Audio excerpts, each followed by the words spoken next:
एक बड़ी पुरानी कहावत है, जिनके घर शीशे के होते हैं वो दूसरे के घरों पर पत्थर नहीं उछाला करते। लेकिन भारतीय जनता पार्टी अपनी इस आदत से बाज नहीं आती है। अब देखिए ना, चले थे राहुल गांधी को फंसाने, राहुल गांधी पे सवाल करने, लेकिन प्रधानमंत्री नरेंद्र मोदी की ही विदेशी फाइल खुल गई। और बात सिर्फ 1993 के उस ट्रेनिंग प्रोग्राम की नहीं है, बल्कि प्रधानमंत्री बनने के बाद लगातार प्रधानमंत्री नरेंद्र मोदी ने अनगिनत बार किस तरीके से देश का अपमान विदेशी धरती पे किया, आज उसके सबूत हम आपके सामने रखेंगे। कुल मिलाकर यह समझिए कि गए थे राहुल को फंसाने और खुद उसी ट्रैप में फंस गए प्रधानमंत्री नरेंद्र मोदी। नमस्कार, मैं स्वप्निल और आप मुद्दा देख रहे हैं। दोस्तों, आगे बढ़ें उससे पहले वही छोटी सी अपील। मुद्दा इन दिनों एक गंभीर आर्थिक संकट से जूझ रहा है। एक तरफ हमारे मेन बैंक अकाउंट बीते कई महीनों से फ्रीज चल रहे हैं, तो दूसरी तरफ हमारे 2.5 साल पुराने चैनल को हमसे लंबे समय तक छीन कर रखा गया था। ऐसे में डे टू डे ऑपरेशंस में मुद्दा को काफी मुश्किलों का सामना करना पड़ता है। लिहाजा आपसे गुजारिश है, यदि आप चाहें तो स्क्रीन पर दिख रहे क्यूआर कोड या फिर के नीचे दिख रहे यूपीआई नंबर के जरिए मुद्दा की छोटी छोटी मदद जरूर कीजिएगा। अब आगे बढ़ते हैं और सबसे पहले मैं चाहता हूं आपको जरा भारतीय जनता पार्टी क्या कह रही है, किस तरीके से राहुल को घेरने का एक कुत्सित प्रयास कर रही है, वो दिखा दिया जाए। तो आपकी स्क्रीन पर एनबीटी की एक हेडलाइन है। पहले, राहुल गांधी को देश की चिंता नहीं, बच्चे की तरह व्यवहार कर रहे हैं, बीजेपी ने क्यों साधा निशाना। अगली हेडलाइन, नए कार्यकारी अध्यक्ष बने हैं, जनसत्ता की हेडलाइन है नितिन नवीन की। उन्होंने कहा, राहुल गांधी की तरह पार्ट टाइम पॉलिटिशियन मत बनो, पटना में कार्यकर्ताओं से बोले नितिन नवीन। और इसके बाद आपकी स्क्रीन पर एक और हेडलाइन आज तक की, विदेशी षड्यंत्रकारियों के प्रभाव में जर्मनी में दिए बयान पर राहुल गांधी को बीजेपी ने घेरा। क्या बयान दिया राहुल गांधी ने? राहुल गांधी ने वोट चोरी का मुद्दा भी उठाया। राहुल गांधी ने संविधान पर जिस तरीके के हमले भारतीय जनता पार्टी कर रही है, उन तमाम बातों को रखा बतौर नेता प्रतिपक्ष। और इसके बाद लगातार भारतीय जनता पार्टी राहुल गांधी के ऊपर हमलावर है।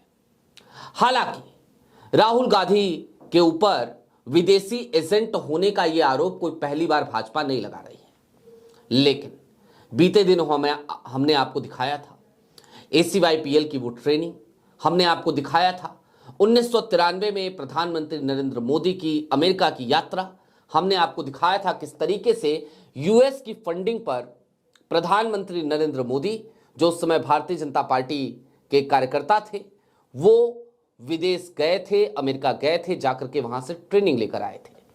लेकिन प्रधानमंत्री नरेंद्र मोदी को कोई विदेशी एजेंट नहीं कहता। राहुल गांधी एक बात बोल दें तो वो विदेशी एजेंट हो जाते हैं। राहुल गांधी के इर्द गिर्द के लोग, मसलन की पवन खेड़ा की पत्नी कोट्टा नीलिमा को लेकर अभी जिस तरीके के आरोप लगाए गए, वो आप सबने देखे। लेकिन आज तो बात राहुल गांधी के जर्मनी में दिए गए बयान को लेकर है ना, तो हम सिमिलर चीजें ही आपके सामने रखना चाहते हैं। मैं आपको एक छोटी सी वीडियो सुनाना चाहता हूं और इस वीडियो में 4 बयान हैं। ये 4 बयान किसी और के नहीं, प्रधानमंत्री नरेंद्र मोदी के हैं, अलग अलग देशों की यात्राओं के दौरान हैं। और आप खुद सुनिए, देशों का नाम भी नीचे आएगा आपके, आप पढ़िएगा, देखिएगा और देखिएगा चीन में जाकर प्रधानमंत्री क्या कहते हैं, जर्मनी में जाकर क्या कहते हैं, साउथ अफ्रीका में जाकर क्या कहते हैं, और किस तरीके से विदेशी धरती पर लगातार भारत को बदनाम करने का काम प्रधानमंत्री नरेंद्र मोदी ने किया। छोड़ो यार, डूब गए, कुछ होगा नहीं। अरे भगवान बचाए भाई, पता नहीं पिछले जन्म में क्या पाप किए हम हिंदुस्तान में पैदा हुए यार, पता नहीं पिछले जन्म में क्या पाप किया था, हिंदुस्तान में पैदा हुए। ये कोई देश है, ये कोई सरकार है, ये कोई लोग है? कौन सा पंजा था जो 85 पैसा घिस लेता था? आपको हैरानी होगी, मैंने आकर के पहले की सरकारें इस बात का गर्व करती थी कि हमने ये कानून बनाया, हमने टिकना कानून बनाया, हमने फलाना कानून बनाया। आपने सुना होगा सब चुनाव में। मेरी गाड़ी उल्टी है। उनको कानून बनाने में मजा आता था, मुझे कानून खत्म करने में आनंद आता है। दवाइयां पैकिंग अच्छा होता है, दवाई लिखने वाले को भी कुछ मिलता रहता है। आप जानते होंगे डॉक्टरों की कॉन्फ्रेंस कभी सिंगापुर होती है, कभी दुबई होती है? वहां कोई बीमार है इसलिए नहीं जाते। फार्मास्यूटिकल कंपनियों के लिए जरूरी है, करते हैं। सुना आपने, जिस वक्त प्रधानमंत्री नरेंद्र मोदी ये तमाम बयानबाजी विदेशी धरती पर कर रहे थे, उस वक्त वो गुजरात के मुख्यमंत्री नहीं थे, या फिर कि वो भारतीय जनता पार्टी के केवल एक कार्यकर्ता नहीं थे, बल्कि बतौर प्रधानमंत्री वो विदेश में भारतीय डायस्पोरा को संबोधित करते हुए ये तमाम बयान दे रहे थे। वो ये बता रहे थे कि दरअसल भारत तो रहने लायक जगह ही नहीं थी। वो ये बता रहे थे कि दरअसल भारत में जन्म लेने के बाद लोगों को अफसोस हुआ करता था। मैं आज प्रधानमंत्री नरेंद्र मोदी जी आपसे पूछना चाहता हूं कि आपको वाकई में इस बात पे अफसोस हुआ करता था कि आप भारत में पैदा हुए? मुझे तो कभी नहीं हुआ। आज की तारीख में जरूर अफसोस होता है कि गांधी और नेहरू की जिस विरासत को सजोए हुए ये देश अब तक आगे बढ़ता रहा। आजादी के बाद जिस देश में सुई नहीं बनाई जाती थी और जो देश आपको मिला उस देश में हवाई जहाज तक बनने लगे हैं, उन दोनों चीजों में विकास की एक निरंतर गति दिखती है। कभी यह देश जब आजाद हुआ तो भुखमरी की समस्या थी, एक बड़ी आबादी की समस्या थी, समस्या बेरोजगारी की थी। लेकिन उस वक्त पे इस देश के प्रथम प्रधानमंत्री यानी कि पंडित जवाहरलाल नेहरू, जिनका जिक्र यदा कदा आप करते हैं, यदा कदा क्या हमेशा ही करते हैं, वो नेहरू जिन्होंने इन तमाम समस्याओं के साथ साथ वैज्ञानिक दृष्टिकोण अपनाया और इस देश को एक उज्जवल भविष्य दिया, जिन्होंने उस वक्त पे उन तमाम दुश्वारियों के बावजूद Bhakra Nangal dam, IIT, IIM के सपने देखे, उस नेहरू पे सवाल उठाने वाले प्रधानमंत्री नरेंद्र मोदी जी, क्या आपको वाकई में अफसोस होता है कि आप इस देश में पैदा हुए? या फिर क्या लगता है आपको भारत के विकास की यात्रा महज 11 सालों की यात्रा है जो आपकी सरकार में हुई है? तो मैं कहता हूं कि बीते 11 सालों में इस देश की अर्थव्यवस्था के साथ जिस तरीके का दुराचार हुआ है वो किसी से छिपा नहीं है। वो आप ही थे प्रधानमंत्री नरेंद्र मोदी जी जो डॉलर को लेकर सवाल उठाया करते थे। आज की तारीख में डॉलर लगातार ऊपर बढ़ता जा रहा है, रुपया आपकी भाषा में कहा जाए तो पतला होता जा रहा है, रुपया गिरता जा रहा है, और आपकी भाषा में कहा जाए तो आप ही सवाल उठाया करते थे और आप ही कहा करते थे कि भाइयों बहनों, मैं सरकार में बैठा हूं, मैं जानता हूं रुपया इस तरीके से पतला नहीं होता। क्यों हो रहा है? फिर आपकी ही सरकार है, आप ही प्रधानमंत्री हैं। दोस्तों, अब ये तो हो गई प्रधानमंत्री नरेंद्र मोदी की बयानबाजी जो इन्होंने प्रधानमंत्री बनने के बाद विदेशी धरती पर करा। रंगे हाथों आज की तारीख में आप कह सकते हैं प्रधानमंत्री पकड़े गए। और कैसे पकड़े गए? क्योंकि इनकी ही वीडियो क्लिप है। विदेशी धरती पे इंडियन डायस्पोरा से बात करते हुए ये भारत का अपमान कर रहे थे। राहुल गांधी ने क्या कहा, अब जरा उसे भी समझिए। राहुल गांधी इस देश के उन गिने चुने नेताओं में से एक हैं जिनकी बातों में आपको परिवर्तन होता नहीं नजर आएगा। वो आज से 10 साल पहले जो बातें कहा करते थे, आज भी वही बात कहा करते हैं, क्योंकि उनके पास एक विजन है और ये विजन आइडिया ऑफ इंडिया से जाकर जुड़ता है। और आइडिया ऑफ इंडिया है क्या? गांधी और नेहरू की विचारधारा ही तो आइडिया ऑफ इंडिया है, उसके अलावा क्या है? दोस्तों, चलते चलते अब एक बात और समझिए। आज की तारीख में भले ही भारतीय जनता पार्टी राहुल गांधी पे इस तरीके से हमलावर होती नजर आ रही हो, आज की तारीख में भले ही ये सवाल उठाए जा रहे हो कि राहुल गांधी विदेशी धरती पर जाकर देश का अपमान कर रहे हैं, लेकिन सत्यता इससे बिल्कुल इतर है। और सत्य क्या है?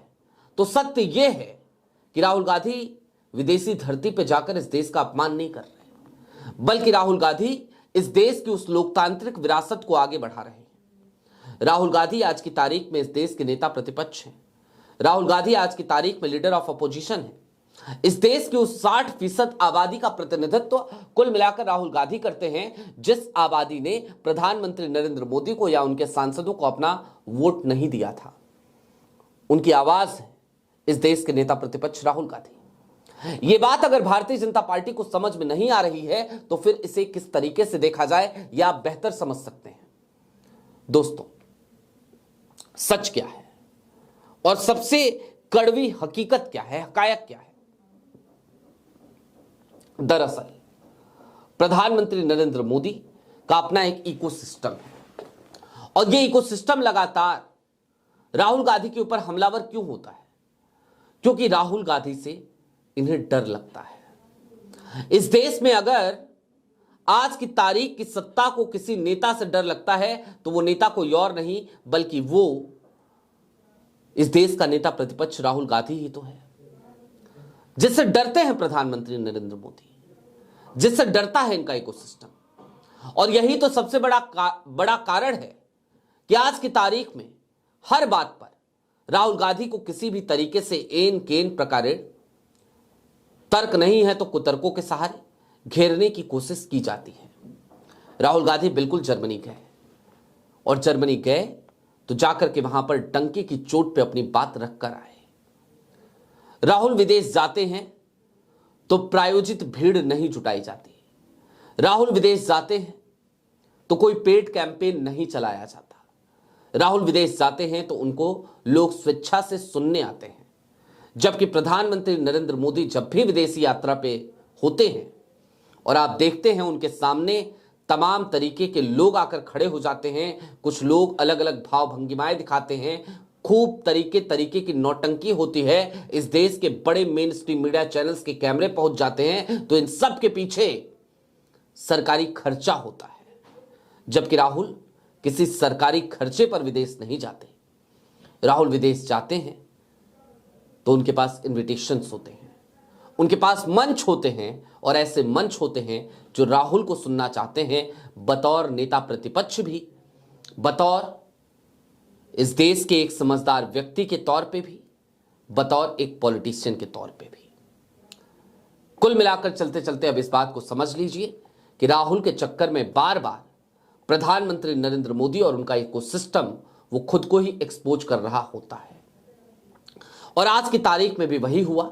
जर्मनी के बयान को लेकर राहुल गांधी को घेरने के चक्कर में आज की तारीख में प्रधानमंत्री नरेंद्र मोदी के तमाम वीडियोज मंजरेआम पर आ गए और इन तमाम वीडियोज ने एक बार फिर याद दिलाया कि इस देश का मौजूदा प्रधानमंत्री विदेशी धरती पे जाता है तो वो भारत का अपमान कर रहा होता है। आपकी क्या राय है हमें कमेंट बॉक्स में जरूर बताइएगा। अभी के लिए दीजिए इजाजत। चलते चलते फिर वही अपील, चैनल पे नए हो तो सब्सक्राइब करते हुए जाइएगा, सक्षम हो तो छोटी छोटी मदद मुद्दा की जरूर कीजिएगा। बहुत शुक्रिया।